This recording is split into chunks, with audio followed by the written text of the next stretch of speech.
Hi, I'm Rowan, one of the vets at Fyrnwy Equine. This is a short video about vaccinating your horses and how vaccination can help reduce the need for antibiotics. This is in conjunction with our wine DGC. The two common vaccinations we use in the UK for horses is the equine influenza, the flu vaccine, and also tetanus. If you've got brood mares, you might also be familiar with things like the equine herpes vaccine, and if you've got foals, other vaccines like rotavirus, etc.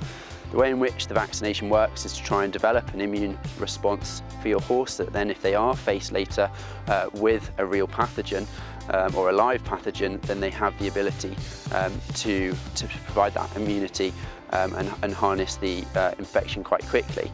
The way in which vaccinating your horses can help to reduce the need for antibiotics is a lot of these infections, if they take hold, horses then succumb to secondary infections, and some of these are bacterial, and therefore there is then the need for antibiotics. So by vaccinating your horse and considering with your veterinarian a sensible vaccination protocol, hopes to long-term reduce the need for antibiotics on your yard and for your horse.